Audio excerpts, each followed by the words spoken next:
সুপ্রিয় শিক্ষার্থীরা, সবাইকে ফাল্গুনের শুভেচ্ছা এবং ভ্যালেন্টাইন্স ডে শুভেচ্ছা জানিয়ে শুরু করছি আজকের লেকচার। আমার আজকের লেকচারের নাম জারণ বিজারণের পুরাতন আধুনিক মতবাদ এবং জারণ সংখ্যা সম্পর্কে ধারণা। আচ্ছা, জারণ বিজারণ জিনিসটা কি? জারণ বিজারণ হচ্ছে এক ধরনের রাসায়নিক বিক্রিয়া। তোমরা হয়তো জেনে থাকবে যে রাসায়নিক বিক্রিয়া কয়েকটা ধরন আছে, যেমন সংযোজন বিক্রিয়া, বিয়োজন বিক্রিয়া, প্রতিস্থাপন বিক্রিয়া, তারপরে বিনিময় বিক্রিয়া এবং জারণ বিজারণ বিক্রিয়া। কেমিস্ট্রির অত্যন্ত ইম্পর্টেন্ট এই জারণ বিজারণ বিক্রিয়া, যেটাকে ইংলিশে বলা হয় অক্সিডেশন রিডাকশন রিঅ্যাকশন। এখন এই জারণ বিজারণ বিক্রিয়া দুইটা মতবাদ আছে, একটা হচ্ছে পুরাতন ও আধুনিক মতবাদ, একটা পুরাতন মতবাদ আর একটা হচ্ছে আধুনিক মতবাদ। পুরাতন মতবাদটা তেমন একটা প্রয়োজনীয় না, এটা এখন অনেকটা পরিত্যক্ত বা অ্যাবান্ডন্ড। মেইনলি আধুনিক মতবাদটাই আমাদের জন্য বেশি ইম্পর্টেন্ট। তারপর আমি পুরাতন মতবাদটা তো আমাদের জানার জন্য একটু আলোচনা করে যাচ্ছি, হালকা একটু বলে যাচ্ছি। আমি আধুনিক মতবাদটার উপর আমি বেশি জোর দিব। পুরাতন মতবাদটা কি? পুরাতন মতবাদ বলে যে জারণ হচ্ছে এমন একটি রাসায়নিক বিক্রিয়া যেখানে অক্সিজেন বা অক্সিজেনের মতো অন্য যে কোনো তড়িৎ মৌল বা মূলকের সংযোগ ঘটে, অথবা হাইড্রোজেন বা হাইড্রোজেনের মতো অন্য যে কোনো তড়িৎ ধনাত্মক মৌল বা মূলকের অপসারণ হয়, সেটাই হচ্ছে জারণ বিক্রিয়া। পুরাতন মতবাদ। তাহলে আমরা কিছু এক্সাম্পল দেখি, আমার কথাগুলোর সাথে মিলে কিছু এক্সাম্পল দেখি। যেমন কপার অক্সাইডের সাথে কার্বনের বিক্রিয়ায় কপার আর কার্বন মনোক্সাইড উৎপন্ন হয়। এখানে খেয়াল রাখতে, কপার অক্সাইডের সাথে কার্বন ছিল, কিন্তু কপার অক্সাইডের সাথে অক্সিজেন ছিল কিন্তু কার্বন ফ্রি ছিল। পরবর্তীতে উৎপাদনের ক্ষেত্রে দেখা যাচ্ছে কার্বনের সাথে অক্সিজেনের সংযোগ হয়েছে, তার মানে এই ক্ষেত্রে নিশ্চয়ই কার্বনের জারণ হয়েছে। কারণ আমি এইমাত্রই বললাম যে জারণ হচ্ছে একটা রাসায়নিক বিক্রিয়া যাতে অক্সিজেন এর সংযোগ হয়, অক্সিজেনের সংযোগ হয়েছে, তার মানে কার্বনের জারণ। এটা এক ধরনের জারণ বিক্রিয়া। আরেকটা উদাহরণ দেখা যায়, সোডিয়াম প্লাস ক্লোরিনের বিক্রিয়ায় সোডিয়াম ক্লোরাইড উৎপন্ন হলো। ব্যালেন্স করে ফেলি। ক্লোরিন একটা তড়িৎ ঋণাত্মক মৌল, সোডিয়ামের সাথে তড়িৎ ঋণাত্মক মৌলের সংযোগ ঘটছে, তার মানে এই ক্ষেত্রে সোডিয়ামের জারণ হয়েছে। আরেকটা एग्जांपल দেখা যায়, হাইড্রোক্লোরিক অ্যাসিডের সাথে ম্যাঙ্গানিজ ডাইঅক্সাইডের রিঅ্যাকশন। সেই ক্ষেত্রে দেখা যাচ্ছে যে ম্যাঙ্গানাস ক্লোরাইড উৎপন্ন হয়, সাথে ক্লোরিন বিমুক্ত হয়, সাথে পানি উৎপন্ন হয়। এটা একটু ব্যালেন্স করি। দুইটা অক্সিজেন, এখানে দুটো অক্সিজেন, তাহলে হাইড্রোজেন হলো 4টা, 4HCl, আর বাকিগুলো ঠিক আছে। ম্যাঙ্গানিজ একটা, ক্লোরিন 4টা হয়ে গেছে। আচ্ছা, এখানে দেখা দরকার যে আমার হাইড্রোজেন ক্লোরাইডের সাথে কি সংযোগ ঘটছে? ক্লোরিনের সংযোগ ঘটছে। হাইড্রোজেন ক্লোরাইডের সাথে অক্সিজেনের সংযোগ ঘটছে। এই যে এখানে হাইড্রোজেন ক্লোরাইড ছিল, তার সাথে অক্সিজেনের সংযোগ হলো, তার মানে এখানে হাইড্রোজেন ক্লোরাইডের জারণ হয়েছে। হাইড্রোজেন ক্লোরাইডের জারণ হয়েছে কারণ হাইড্রোজেন ক্লোরাইডের সাথে অক্সিজেন সংযোগ ঘটছে। এখন বিজারণ বিক্রিয়াটা কি? এই তিনটা বিক্রিয়া আমি কিন্তু জারণের কথা বললাম, বিজারণের কথা কিন্তু বলি নাই। জারণ আগে আমার বলা আছে জারণ বিজারণ। বিজারণ হচ্ছে জারণের ঠিক উল্টা, অর্থাৎ জারণে আমি বলেছিলাম যে অক্সিজেন বা তড়িৎ ঋণাত্মক মৌলের সংযোজন, হাইড্রোজেন বা তড়িৎ ধনাত্মক মৌলের অপসারণ। তাহলে বিজারণ হবে অক্সিজেন বা তড়িৎ ঋণাত্মক মৌলের অপসারণ আর হাইড্রোজেন বা হাইড্রোজেনের মতো তড়িৎ ধনাত্মক মৌলের সংযোজন। এখানে কিন্তু সেই ঘটনাগুলো দেখানো যায়। কি রকম? এখানে আমি বলেছি সোডিয়ামের জারণ হচ্ছে, কেন? সোডিয়ামের সাথে তড়িৎ ঋণাত্মক সংযোগ ঘটছে। উল্টা করে যদি আমি বলি, ক্লোরিনের সাথে তড়িৎ ধনাত্মক সোডিয়ামের যুক্ত হয়েছে, তার মানে এই ক্ষেত্রে ক্লোরিনের হচ্ছে বিজারণ। ক্লোরিনের বিজারণ। এখানে এইমাত্রই বললাম যে অক্সিজেনের সংযোজনকে যদি জারণ বলি, অক্সিজেনের অপসারণকে বিজারণ। তার মানে কপার অক্সাইড থেকে কিন্তু অক্সিজেন অপসারিত হয়েছে, তার মানে এক্ষেত্রে কপার অক্সাইডের হয়েছে বিজারণ।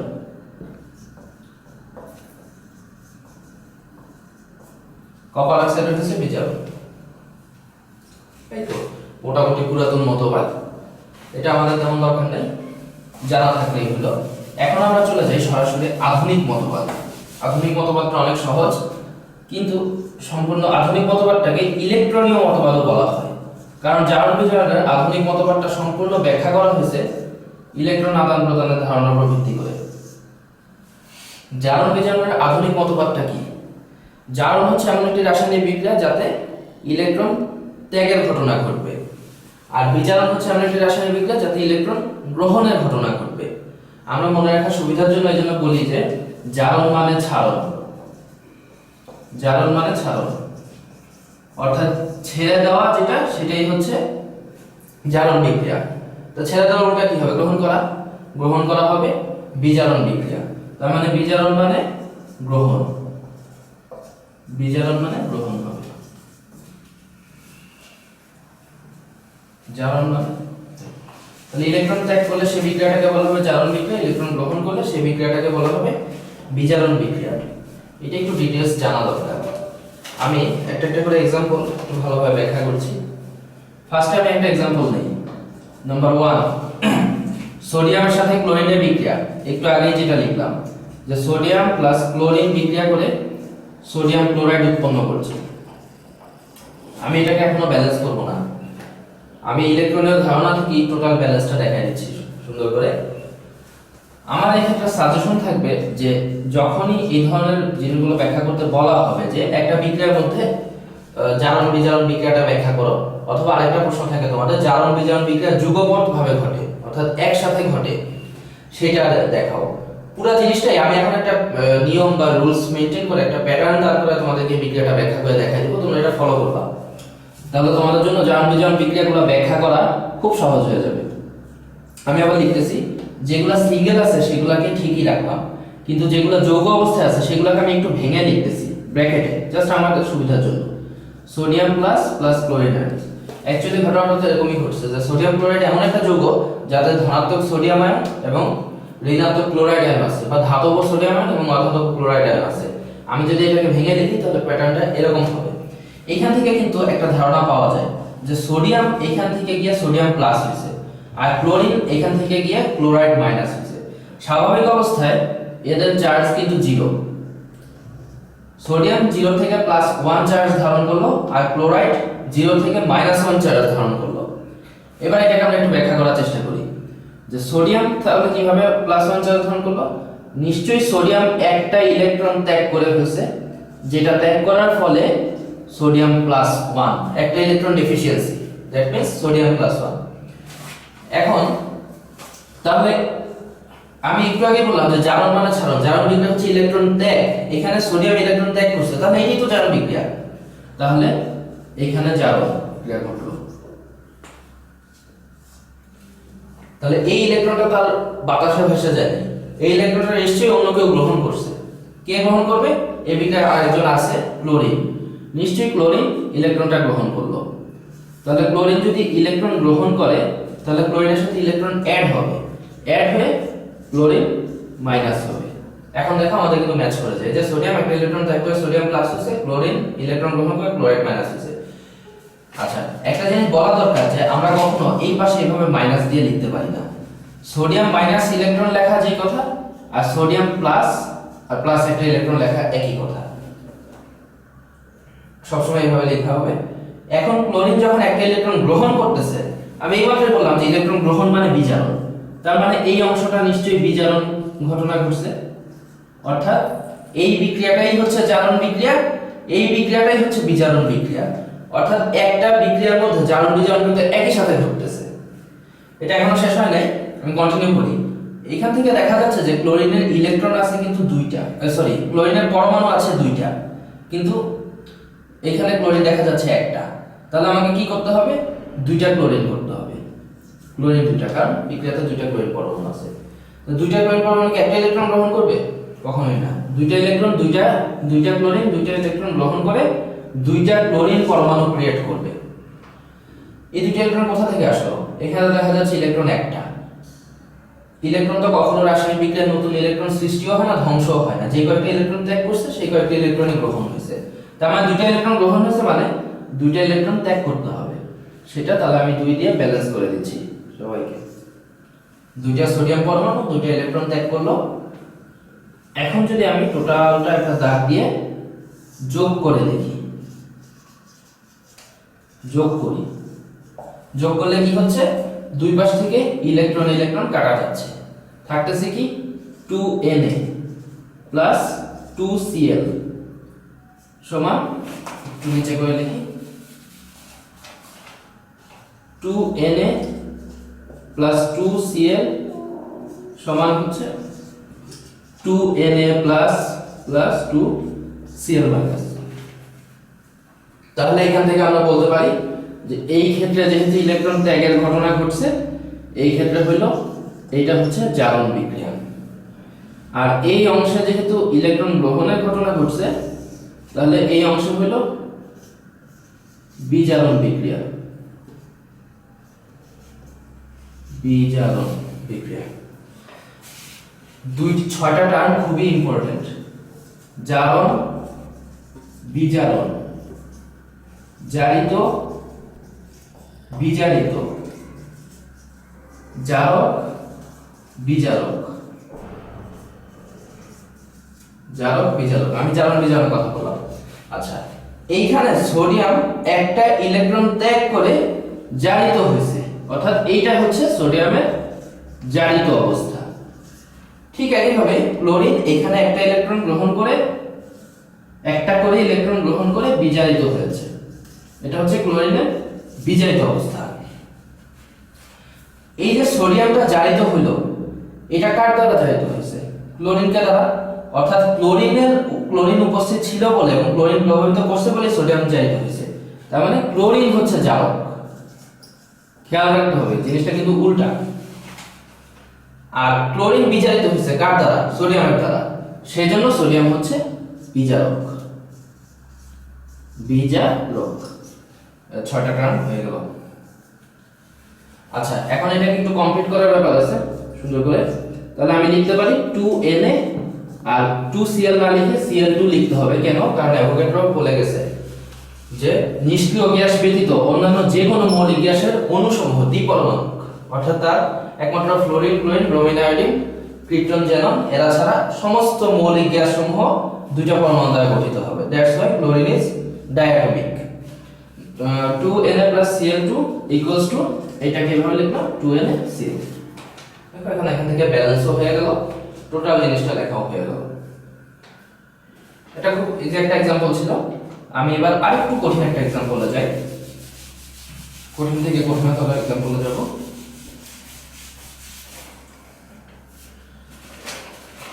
কপার অক্সাইডের সাথে কার্বনের বিক্রিয়া। আমার 2 নাম্বার एग्जांपल। কপার অক্সাইডের সাথে কার্বনের বিক্রিয়ায় কপার প্লাস কার্বন মনোক্সাইড উৎপন্ন হয়। আমি একটু আগেই বললাম যে মৌলগুলোকে ফ্রি রাখা হোক বা যৌগগুলোকে যেন ভেঙে ভেঙে লেখা হয়। কপার অক্সাইডকে Cu2+ প্লাস O2- লেখা যায়। কেন? কারণ অক্সিজেনের চার্জ 2- এসে কপারের চার্জ হচ্ছে 2+। প্লাস কার্বন ফ্রি থাকুক, কপারও ফ্রি মানে তাদের চার্জ কিন্তু 0, কপার ফ্রি তার মানে তাদের চার্জ 0। আর কার্বনেরটা কিন্তু ভেরিয়েবল, তাহলে কার্বনের চার্জ কত হবে সেটা বোঝার জন্য বেস্ট হচ্ছে যে অক্সিজেনেরটাকে লিখে ফেলি। অক্সিজেন যদি 2- হয় তার ব্যালেন্স করার জন্য কার্বনকে 2+ই হতে হবে। এই হলো আমার ব্যালেন্সিং অবস্থা। এখন এখান থেকে আমরা একটু চেঞ্জটা দেখি কি অবস্থা। অক্সিজেন এখানেও 2- ছিল, এখানেও 2- আছে, তার মানে অক্সিজেনের জারণ বা বিজারণ কিছুই ঘটে নাই। অ্যাকচুয়াল ঘটনাটা কোথায় ঘটছে? কপার কিন্তু 2+ থেকে 0 হয়েছে, তার মানে কপার ইলেকট্রন গ্রহণ করছে, দুইটা ইলেকট্রন গ্রহণ করছে। আর কার্বন কিন্তু 0 থেকে 2+ হয়েছে, তার মানে কার্বন কিন্তু দুইটা ইলেকট্রন ত্যাগ করছে। ইলেকট্রন ত্যাগ মানে জারণ, তাহলে আমরা যথারীতি লিখে ফেলি সুন্দর করে। দুইটা ইলেকট্রন ত্যাগ করছে, ত্যাগ করে কার্বন 2+ হয়েছে। আমি আগের एग्जांपलই বললাম যে -2 ইলেকট্রন লেখা যাবে না, সেজন্য এটা +2 ইলেকট্রন লিখলাম। তার মানে ইলেকট্রন ত্যাগ করছে এখানে, এটা হচ্ছে জারণ। তারপরে কপার কি করলো? কপার 2+ ছিল, সে দুইটা ইলেকট্রন গ্রহণ করলো, দুইটা ইলেকট্রন গ্রহণ করে সে কি হলো? কপার হলো। তার মানে এই অংশটা হচ্ছে বিজারণ। বিজারণ যোগ করি। আগের প্রশ্নটা যেভাবে করলাম ঠিক একই প্যাটার্ন ফলো করতেছি কিন্তু আমি। তাহলে একইভাবে দুইটা ইলেকট্রন কাটা গেলে জিনিসটা কি রকম হয়? কার্বন প্লাস Cu2+ সমান হবে C2 প্লাস প্লাস কপার। তাহলে এখান থেকে দেখে কিন্তু বলা যায় জিনিসটা যে তাহলে কার্বন থেকে কার্বন 2 প্লাস হওয়ার ঘটনা হয়েছে জারণ, এবং এই জিনিসটা জারিত হইল। আর কপার 2 প্লাস থেকে কপার হওয়ার ঘটনাটা হচ্ছে বিজারণ। কপার কি হলো? বিজারিত। কপার হচ্ছে বিজারিত। আর জারণটা হচ্ছে মানে কপার কার্বন যে জারিত হচ্ছে তা কার কারণে? কপার 2 প্লাসের কারণে। তাহলে কপার 2 প্লাসটা এখানে জারক, আর কার্বনটা কারণে কপারটা বিজারিত হচ্ছে, তার মানে কার্বন হচ্ছে এই ক্ষেত্রে বিজারক। এই গেল। তাহলে টোটাল রিঅ্যাকশনটাকে যদি আমি এখন সূত্রকে ভেঙে লিখি, কার্বন প্লাস Cu2 প্লাসের সাথে ওটা মিলে গেল হচ্ছে Cu অক্সাইড সমান হবে কার্বন মনোক্সাইড প্লাস কপার। এই গেল আমার দুইটা রিঅ্যাকশন। আশা করি সবাই বুঝতে পারছো। এইবার 3 নাম্বার একটা একটু কঠিন, বেশ কঠিন একটা রিঅ্যাকশন আমি দেখাবো এখন।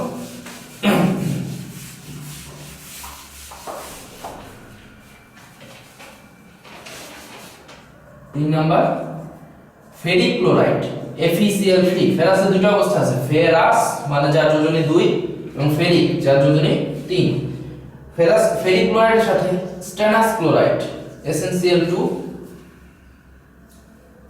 বিক্রিয়া করে উৎপন্ন করে ferrous chloride plus SN4 chloride SnCl4 SN4 chloride. এটা খুব ডিফিকাল্ট একটা রিঅ্যাকশন। স্বাভাবিকভাবে দেখে বোঝা যায় না যে আসলে কি ঘটছে, কি অবস্থা, দেখেই মানে ভয় পাওয়ার মতো একটা বিক্রিয়া। এই জন্য বেটার হচ্ছে যে এটাকে আমরা ভেঙে ভেঙে লিখে ফেলি। আমরা আগে কিছুই জানি না, আমরা আগে ভেঙে লিখি। Fe যে এখানে 3 সেটাও জানি না, তাহলে কি করতে পারি? ক্লোরিনেরটা তো মাইনাস, এটা আমরা জানি, ক্লোরিন কনফার্ম অলওয়েজই মাইনাস হবে। যেহেতু 3টা ক্লোরিন পরমাণু আছে, 3টা আগে চলে আসুক। একটা ক্লোরিন যদি একটা মাইনাস হয়, 3টা ক্লোরিন -3 হবে, সেটাকে ব্যালেন্স করার জন্য F এর সাথে 3 প্লাস দিতে হবে। গেল। স্টেনাস ক্লোরাইডও একই অবস্থা, Sn কিছুই জানি না কি অবস্থা, কিন্তু ক্লোরিনেরটা জানি যে ক্লোরিন একটা মাইনাস হয়, 2টা পরমাণু আছে, তাহলে 2 আগে বসবে, 2 একে 2, 2 মাইনাস, তার মানে Sn এর সাথে 2 প্লাস। একটা আয়নিক যৌগ ব্যালেন্সড অবস্থায় তো আছে। ফেরাস ক্লোরাইডের ক্ষেত্রে কি অবস্থা করলাম আমি? 2Cl মাইনাস, সেটাকে ব্যালেন্স করার জন্য 2 প্লাস প্লাস Sn টেট্রাক্লোরাইড যেটা, সেটা তো করতেছে একই অবস্থা। ক্লোরিন একটা ক্লোরিন হচ্ছে মাইনাস, 4টা ক্লোরিন পরমাণু আছে, তার মানে 4 প্লাস হবে। এইবার দেখার চেষ্টা করি ওভারঅল ক্লোরিনের চার্জ কোনো জায়গায় চেঞ্জ হয়নি, তার মানে ক্লোরিনে কোনো ধরনের কোনো পরিবর্তন ঘটে নাই। পরিবর্তন ঘটছে আসলে এই ফেরাসের সাথে টিনের স্ট্যাটাস, যেটা টিনের পরিবর্তন ঘটছে। তাহলে এখন আসা যাক, Fe3 প্লাস Fe2 প্লাস হচ্ছে, তার মানে এখানে কি ঘটনা ঘটছে? ইলেকট্রন গ্রহণ হয়েছে। আর Sn2 প্লাস Sn4 প্লাস হচ্ছে, তার মানে এখানে ইলেকট্রন ত্যাগের ঘটনা ঘটছে। আমি ত্যাগেরটাই কিন্তু সবসময় আগে লিখতেছি, তাহলে লিখি Sn2 প্লাস 2টা ইলেকট্রন ত্যাগ করে Sn4 প্লাস হলো। এই যে 2টা ইলেকট্রন ত্যাগ করে Sn4 প্লাস হলো, Sn2 প্লাস হলো। আর Fe3 প্লাস একটা ইলেকট্রন গ্রহণ করে Fe2 প্লাস হলো, Fe2 প্লাস হলো। তাহলে এখানে কি ব্যাপারটা হলো? এখানে একটা ইলেকট্রন গ্রহণ হচ্ছে, কিন্তু এখানে ত্যাগ তো 2টা ইলেকট্রন হচ্ছে, তাহলে আরেকটা ইলেকট্রন কোথায় গেল? আরেকটা ইলেকট্রন নিশ্চয়ই হারিয়ে যায় নাই, তার মানে ইলেকট্রন অবশ্যই 2টা হতে হবে। কিন্তু একটা Fe3 প্লাসটা একটা ইলেকট্রন গ্রহণ করে Fe2 প্লাস হতে পারে, তাহলে 2টা ইলেকট্রন থাকলে সেটাকে খাওয়ার জন্য 2টা Fe3 প্লাস থাকতে হবে। 2টা Fe3 প্লাস 2টা ইলেকট্রন খেয়ে 2টা Fe2 প্লাস জন্ম দিবে। গেল। এখন যখন এটাকে আমি টোটাল জিনিসটাকে যোগ করব, যোগ করে 2টা ইলেকট্রন দুই পাশ থেকে কাটা, তাহলে এখন ঘটনা কি থাকে? সাজায় লিখি 2Fe3 প্লাস, একটু নিচে করে লিখি 2Fe3 প্লাস সাথে Sn2 প্লাস, সেটা আসবে কি 2Fe2 plus plus Sn4 4 plus. তাহলে এখানে বলতে ভুলে গেছি যে ইলেকট্রন ত্যাগ মানে জারণ, এটা হচ্ছে জারণ, আর ইলেকট্রন গ্রহণ মানে হচ্ছে বিজারণ। তাহলে এই অংশটা হচ্ছে জারণ, ইলেকট্রন ত্যাগ, জারণ মানে ছাড়ন, আর ইলেকট্রন গ্রহণ মানে বিজারণ। ইলেকট্রন গ্রহণ হলো বিজারণ। আর তাহলে এটা হচ্ছে বিজারিত অবস্থা, আর এটা হচ্ছে জারিত অবস্থা। আর তাহলে এ হবে কি জারক, কারণ এর দ্বারা এসএন জারিত হয়েছে, আর এটা হবে কি বিজারক, কারণ এর দ্বারা এফই বিজারিত হয়েছে। তাহলে টোটাল রিঅ্যাকশনটা যখন শেষ করে ফেললাম তখন কি লেখা যায়? এখন Fe 2Fe3+ 2FeCl3, favourite Fe3+, এটা Fe3+ ছিল, Cl আসছে, আগের এই দুটো ব্যালেন্সিং এর কারণে চলে আসছে, প্লাস SnCl2, এখানে Fe2+ এর সাথে 2Cl- মানে FeCl2 ছিল, ব্যালেন্স করছি এখন আগে, তাহলে 2FeCl2 প্লাস SnCl4 ব্যালেন্স হয়ে গেল। অনেকগুলো एग्जांपल দেখালাম, মোটামুটি 3টা एग्जांपल। আশা করি জারণ বিজারণের এই 3টা एग्जांपल ভালোভাবে বুঝতে পারলে মোটামুটি পুরোপুরি ক্লিয়ার হয়ে যাবে। তারপর আরো তোমাদেরকে মোটামুটি প্র্যাকটিস করতে হবে। এখন আমি চলে যাব জারণ সংখ্যায়।